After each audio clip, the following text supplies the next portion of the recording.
welcome back to my channel. So let's chat.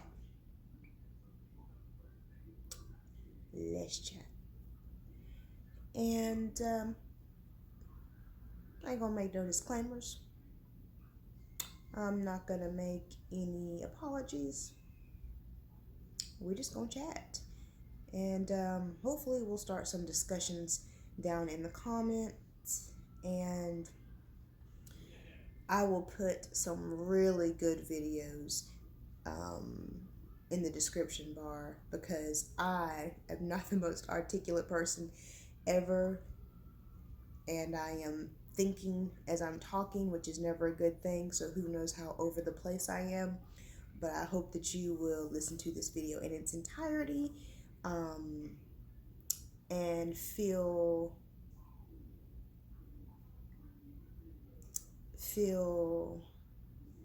inspired to take action yourself. So this is not specifically about George Floyd, because that would be minimizing something much larger than that. To me, George Floyd is the straw that broke the camel's back. Now, I'm no Trevor Noah. I am no Sean King. So the flow of what I'm about to say is not going to be as pretty as I would like for it to be. But from one regular diva to another, we got to do our part, y'all.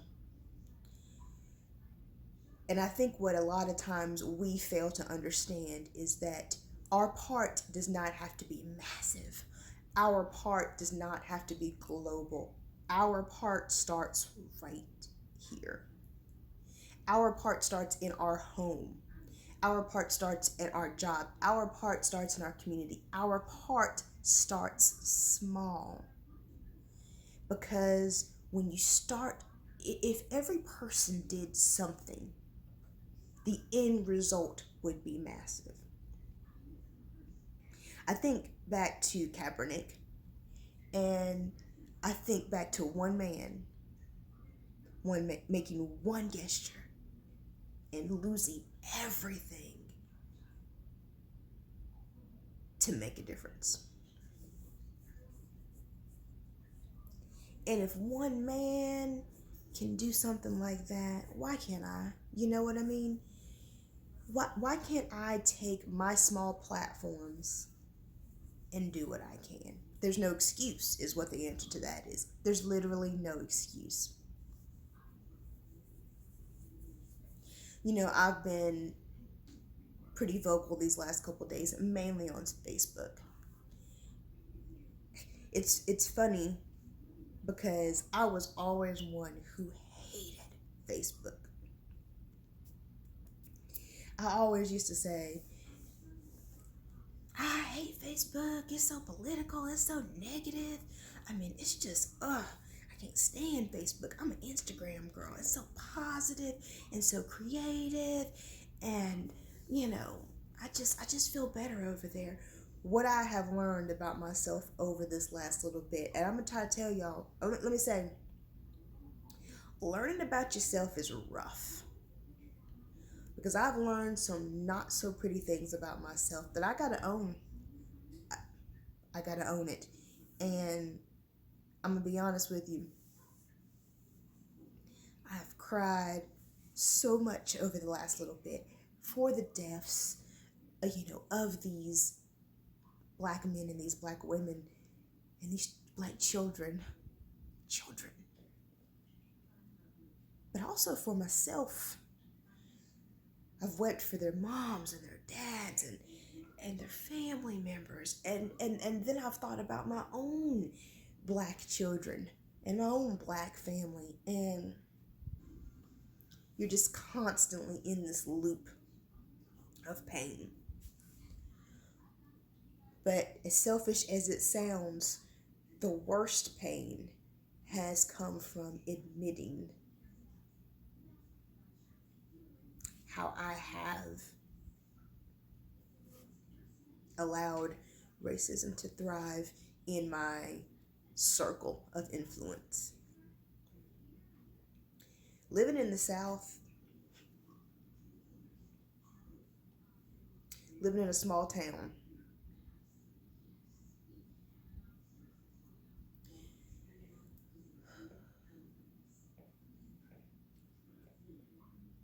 I've allowed so many I've allowed so many conversations to pass without saying a damn thing. I've allowed so many snide comments. I've allowed so many. I've just allowed so much.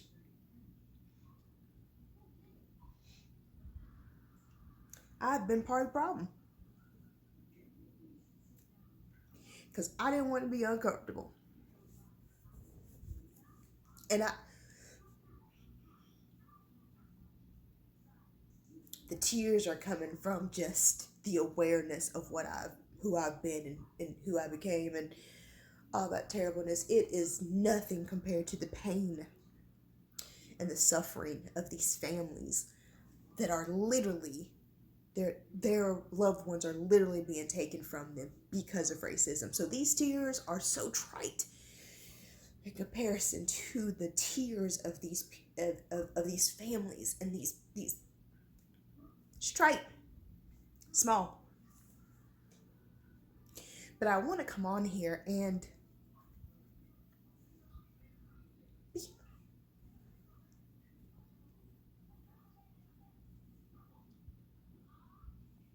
want to show awareness because I feel like there are other me's out there, and rather than point the finger at anyone else,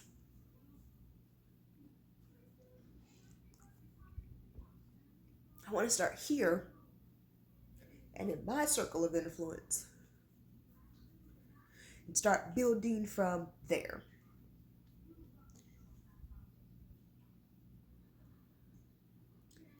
Speak out. Use your voice. As I was saying about Facebook, I told y'all I'd be all over the place. As I was saying about Facebook,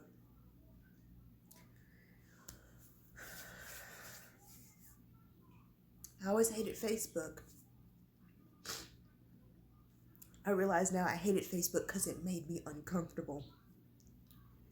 It made me uncomfortable to know that people I worked with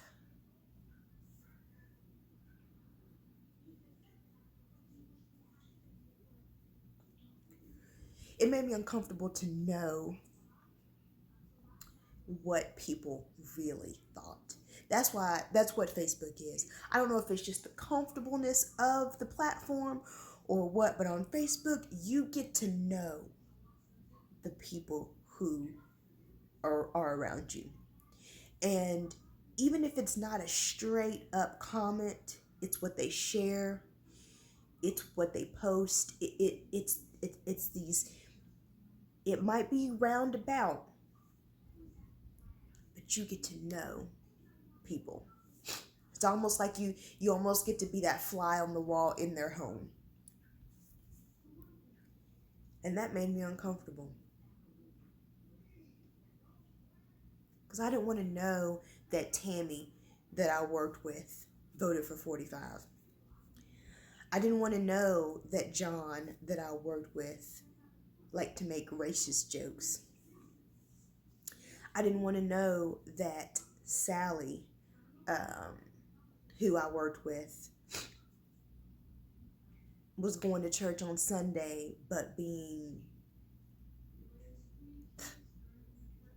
Karen every other day of the week. I didn't want to know that. I wanted to stay comfortable. I wanted to stay comfortable. I wanted to stay comfortable and only see what people showed me in person. But see, the thing about that is, it's always a representative in person. It's always a representative in person.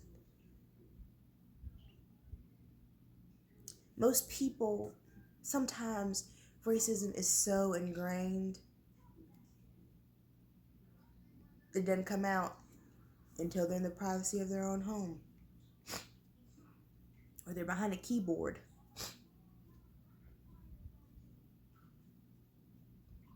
I wanted to stay comfortable.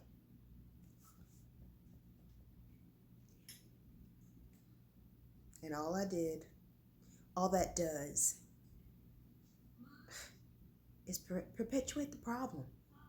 I have been part of the problem. I have been part of the problem. I have let so many conversations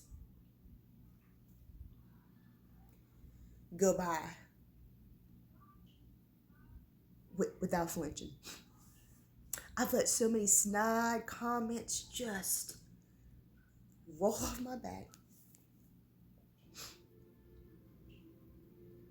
I've let so many people walk away from me thinking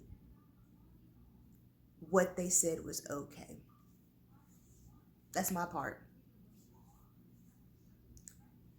And the thing that I've come to realize is that it's the allowance of those little comments that just grow and get bigger and bigger and bigger, to the point to where these folks are okay. And who knows what would have happened had I checked them like I should have. And let me say, I use check not as a check, but as a check. Because I firmly believe that you can respectfully check somebody. And even had I checked them, who knows? They would have gone right home, or to their other circle of friends, or to who they know would not check them and keep being the same person. But I would have done my part.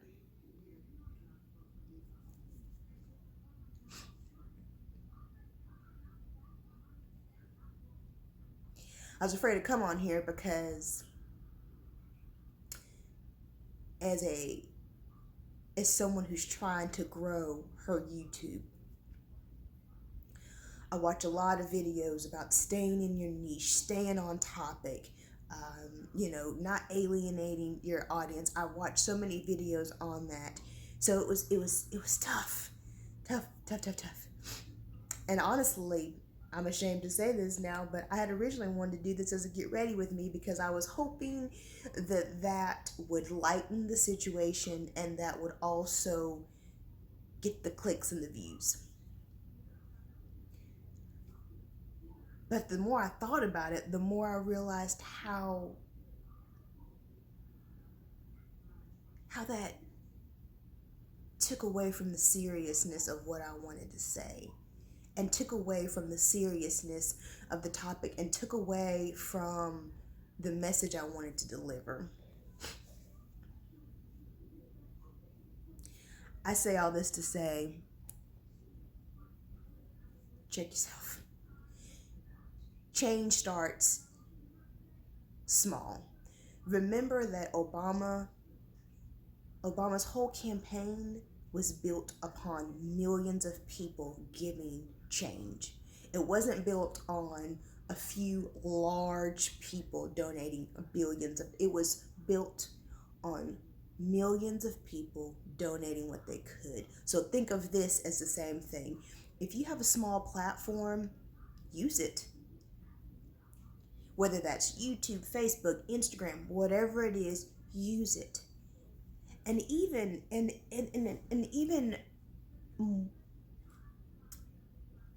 even more influential than that is starting in your own home. Check your cousins. Check your grandma, check your aunties, check your uncles. When y'all sitting at that family reunion, y'all sitting at that table and something ignorant comes out of somebody's mouth, check them. Go to work. Whenever you're sitting at the lunch table, or when you're in that meeting, or when you are in that hallway water cooler conversation, check them. In your community, when you out and about, when you see the people that you normally see, when you at that Girl Scout meeting, when you at that, you at that football game, when you're at that wrestling match, check them. Check them.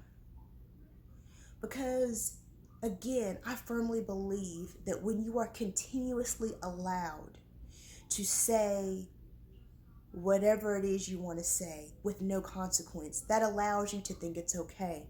And I also feel like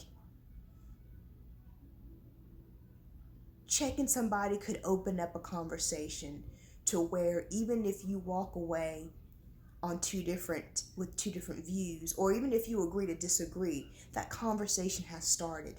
That means the next person that next time that person is talking to someone, they're going to think about what you said. They're going to think about your point of views, and hopefully you swayed them a little bit. Maybe you didn't, but you still did your part. You still did your part. You got out of your own comfort zone and thought of the world as a whole versus you as an individual. That's where I have to start. I gotta get out of my own comfort level. I have realized that I was so comfortable being the comfortable Black girl that I allowed a lot to pass and perpetuated the problem. So I come on here to say, again, it starts with you. It starts with us. It starts with each individual. And it starts small. It starts in your household. It starts in your family. It starts in your community. It starts in your circle of influence. It starts small. Now, yes, there are petitions out there that you can text and sign and really make an impact from that point of view as well. But it starts smaller. Check yourself. Check your family. Use your platforms.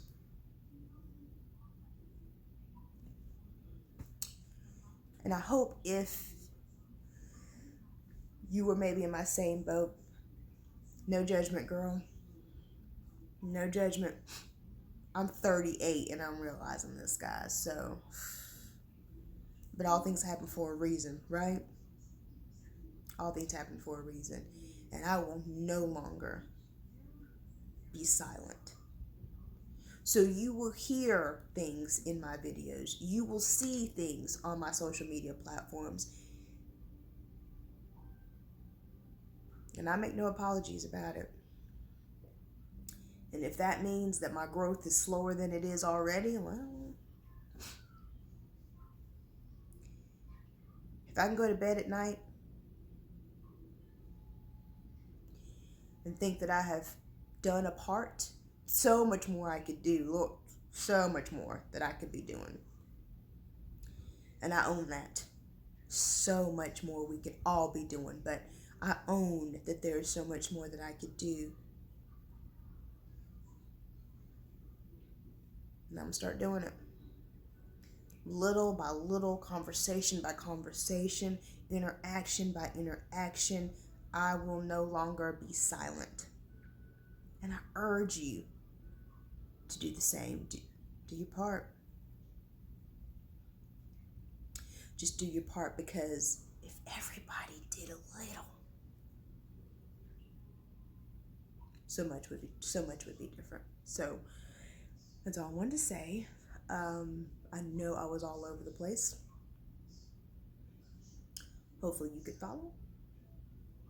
If you have any resources, if you have any videos, I'm going to link Nappyhead Jojoba's video down below, her channel really, because she's one of the most articulate people that I have ever watched, and she does a great job of explaining things way better than I can. So I'm going to link her channel down below. But if you have any resources, any petitions, any links, anything that you would love for us to know and for us to be aware of and to share, please, please, please don't hesitate to put them down below. If you want to send me a DM or a Facebook message and you want to give me the link so that I can put it down below in this video, please do not hesitate. I will do it. I love y'all. Y'all are some powerful, powerful people. And if we take all of that powerfulness and put it towards the greater good, Lord, we can change the world. So, I hope this information helps someone else out there. If it did, give this video a thumbs up. And while you're here on my channel, take a look around, see what this girl has to offer. And if you're liking what you're seeing, please hit that subscribe button.